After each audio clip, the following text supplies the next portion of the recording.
Classes for writers. Classes for writers. Classes for writers.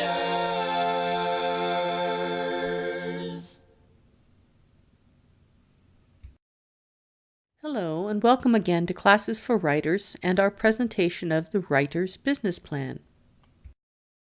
My name's Patricia Green, and I'm your presenter for this series. If you've watched parts 1 through 3, you'll know a little about me, but to recap, I've been in the writing business for more than 25 years, both in fiction and nonfiction.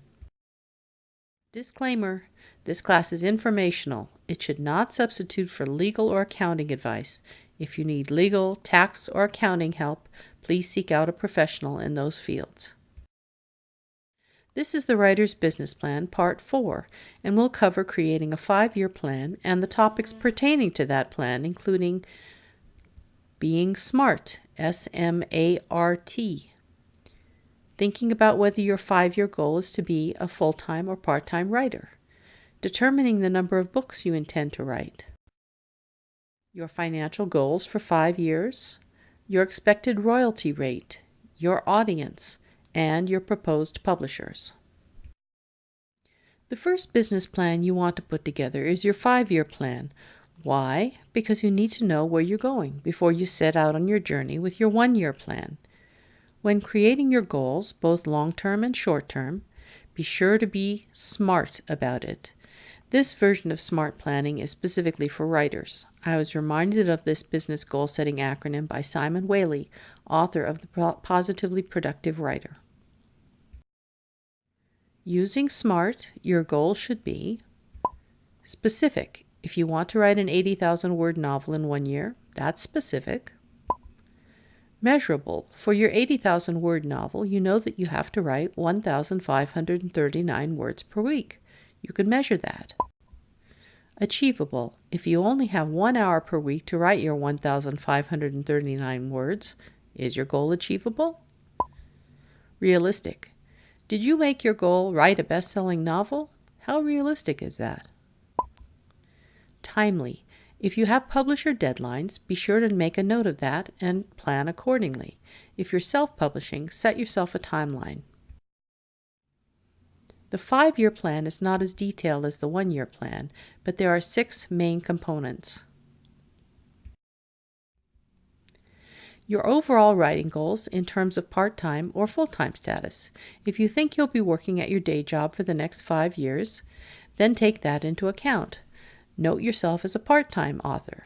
Maybe, however, you'd like to gently reduce that over the next 5 years, so by year 3, you'll be a 3/4 time author, working fewer day job hours. Note that on your plan. If your 5-year goal is to reach full-time status by the end of 5 years, you'll need to write that down. Be sure to tie this goal in with the next component because these greatly influence each other. 2. Number of books you intend to write each year, or in the case of an editor, number of books you intend to edit. For a cover artist, number of covers you intend to do, etc. Think about your time constraints, your ability to focus, the market pressure to perform, and your family when determining this number. If you're a first-time author, you might want to start off small, especially if you're holding down a regular job as well. Most of us do when starting out. If you're an established writer, you can think about what you've accomplished on an annual basis thus far and decide if you want to increase or even decrease the number of books you'll produce. For example, I steadily increased the number of books I wrote each year, and in 2014 had a total of 8 for that year, owing to some last-minute requests from publishers. I found that 8 was exhausting and chose to write only 2 books in 2015, plus revising some back catalog books and re-releasing them, which turns out to be more difficult than writing a book from scratch. Live and learn. So, established writers need to think about where they're going and what it takes to accomplish those goals. Detail your intentions for years 1 through 5. Give yourself some flexibility on this 5-year plan. It's okay to say, I'll publish 2 or 3 books in year X. An exact number is useful, but you mustn't feel like you're locked into something that can't be adjusted. 3. Determine your small business financial goals for the next 5 years. If you'd like to make $5,000 in your first year, write that down. Progress upwards from there because most of the time it's realistic to assume that an increasing number of books on the market will lead to increasing sales overall, and consequently more income. If you expect to see increasing advance amounts over the next 5 years, then note that on a separate line. Don't lie to yourself on this goal. You are very, very unlikely to make $1 million your first year. If you need a reality check, go back to the exercises in Lesson 3 and work those out 1 year at a time for the next 5 years. It's worth the time you take to give yourself realistic expectations. Setting yourself up for failure is never a good plan. But if you do better than you expected, now that's an accomplishment. There might be circumstances where you know that 1 year you'll be dipping lower than the other 4 years. Maybe your child has a big fat wedding planned. You might be putting a lot more time into that in year X, and it will eat up your writing time. Don't be afraid to note that you expect a dip in productivity that particular year. 4. Your royalty rate is another measure of success. Do you intend to self-publish? In that case, you can get up to a 70% royalty rate on each sale. That's an excellent return on investment. If you intend to work with a small press publisher, then your first year is likely to be 40 or 50%, and year 3 might go up to 60%, depending on your publisher and how many books you write for them. If your goal is to be published by an imprint of the Big Five, your royalty rate will depend on the format of the book, but it will average about 10%. New authors with big houses make less than established authors. When dealing with the Big Five, your best deal will be made by a literary agent, but then you'll lose the agent's fees, which are normally about 15% of your 10%. Decide on where you'd like to be in terms of your royalty percentage in each of the 5 years of your plan. 5. Know your audience. Who is your target market? Will that change over the next 5 years? Plot out exactly who you're trying to reach. Knowing your audience will make you much more successful. If that won't change from year 1 through year 5, this step is easy. If you intend to change genres or get more specialized in your genre, you'll have to take your changing market demographic into account. And finally, 6. Determine which publishers you'd like to work with over the next 5 years. Maybe you started out with a very small, niche press in order to get established, but you plan to make it to one of the major publishers by the end of 5 years. If that's the case, you'll need to note incremental changes to your publisher prospects. This is also the place to note if you plan to search for an agent.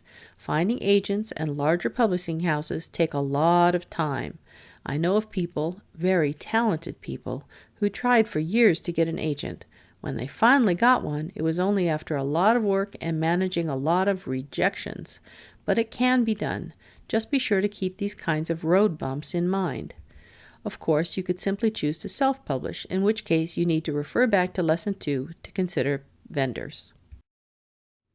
The thing to remember is you can't plan for car trouble, health problems, unexpected weddings, moving out of town, and other life-changing experiences. Take the hit and adjust your plan accordingly. It's not engraved in stone, and you shouldn't be so locked into it that it stresses you unnecessarily if you veer off for a year. However, remember you set these goals for a reason. If you give yourself permission to fly off the track too often, you won't get where you wanted to go. The 5-year plan is the most flexible plan you've got, but there's no point in writing it out if you don't intend to even try to stick to it. Your homework is to envision where you'd like to be in your writing career in 5 years in terms of the number of books you'd like to write for each of the next 5 years. Don't feel that you need to write your whole 5-year plan until the end of the course, but when you think about this aspect, you will be thinking about all the other aspects as well. Go to classesforwriters.com for information on other classes as they're made available. Get membership in the Facebook group for this course, Writer's Business Plan. We're also on Twitter at Classes for Writers. If you have questions you don't want to post to the Facebook group, please write to classesforwriters at classesforwriters.com. Thank you for following along with Part 4 of this series. Part 5 will be the analysis of the handout, The Writer's One-Page Business Plan. We'll be putting together everything we know so far and determining your net income as well. Part 5 concludes the course.